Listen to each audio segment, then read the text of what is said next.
Good morning students, this is your English class. Today we are going to do unit number 4, read number 2, योग for health. योग का मतलब होता है योगा और हमारे हेल्थ का मतलब होता है सेहत. तो योगा हमारी सेहत के लिए कितना इम्पॉर्टेंट है, कितना फ़ायदेमंद है, इस चैप्टर में हम पढ़ेंगे. Yoga is one of the most ancient sciences of India. It offers a time-trusted technique for physical, mental and spiritual development. It constitutes an important aspect of human life. It is considered to be a science as ancient as the human race. Yoga has capacity to bring about fundamental transformation in the individual. तो जो योगा है वो हमारी भारत का सबसे प्राचीन और सबसे पुराना साइंस है. शारीरिक तौर पर, दिमागी तौर पर और रूहानी तौर पर जो योगा की टेक्निक है उसे बहुत ही फ़ायदेमंद कहा गया है.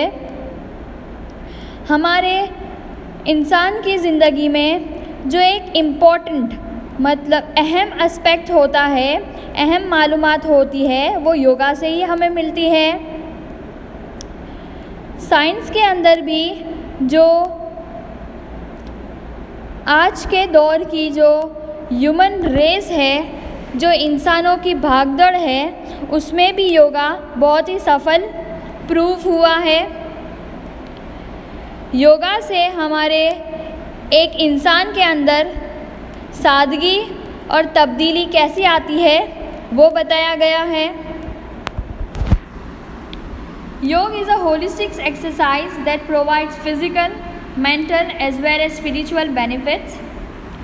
तो योगा एक ऐसी एक्सरसाइज है जिससे हमें फिज़िकल तौर पर, मेंटल मतलब दिमागी तौर पर और रूहानी तौर पर फ़ायदेमंद होता है.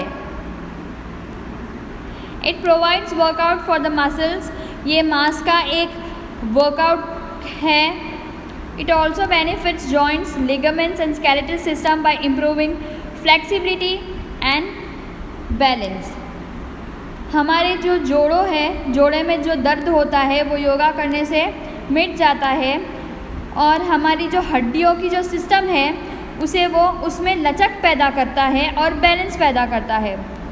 It is a good for heart and stimulates the cardiovascular system. ये दिल के लिए बहुत ही अच्छा है और हमारा जो कार्डियोवास्कुलर सिस्टम है, जो हमारा हार्ट, दिल का जो सिस्टम है जिससे हमारी बॉडी में हार्ट जब पंप होता है उसको भी वो सुधारता है.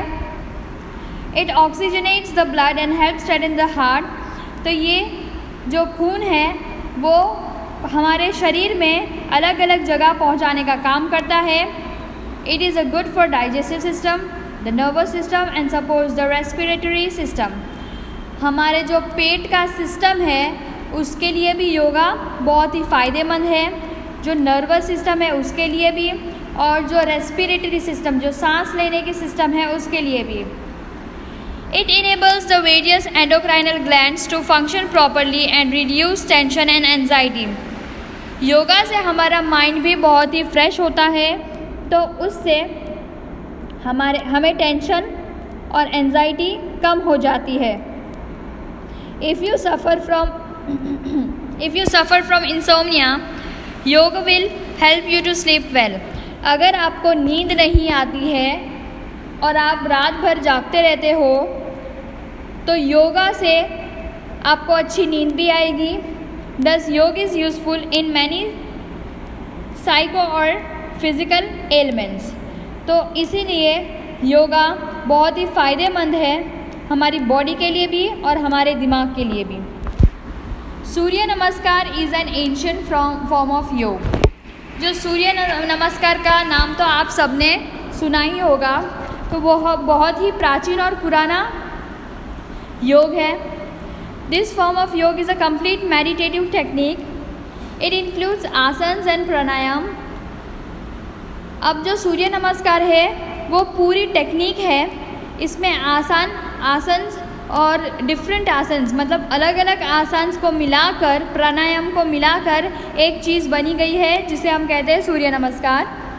It is a combination of 12 different postures followed in a particular sequence with a specific breathing pattern.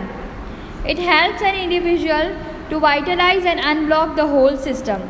It reduces fat from almost all parts of the body as it stretches and tones each and every muscle.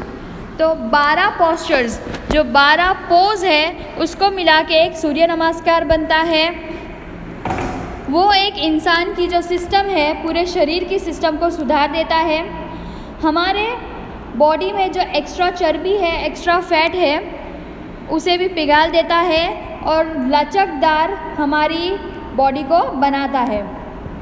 अब how to practice सूर्य नमस्कार, सूर्य नमस्कार कैसे करते हैं उसकी method बताई गई है. देयर आर 12 postures और पोजिशंस इन सूर्य नमस्कार. Their benefits are described in the bracket. Stand with your feet together and palm folded in front of your chest. Close your eyes properly.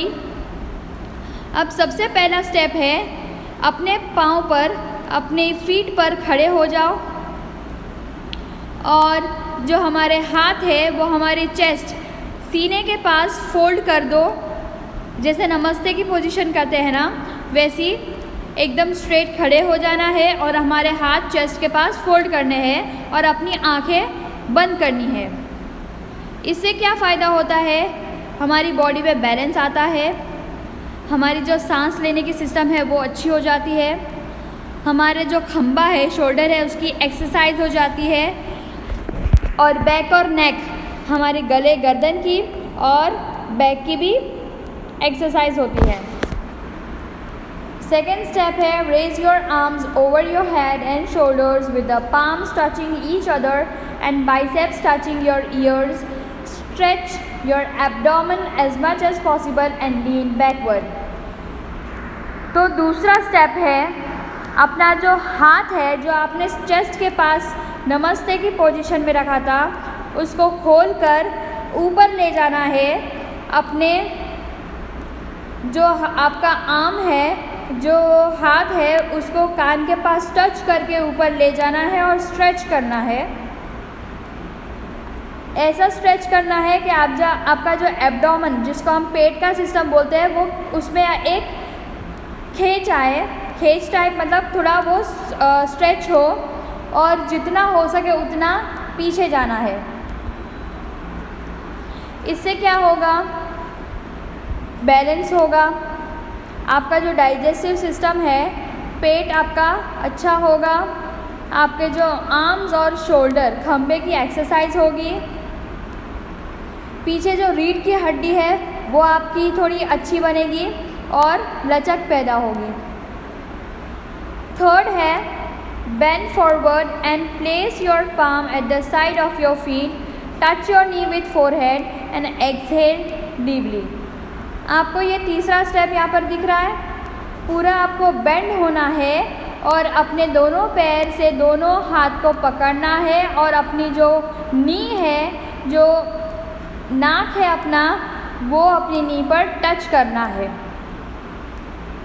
इससे आपके बॉडी का ब्लड सर्कुलेशन है वो fast होगा.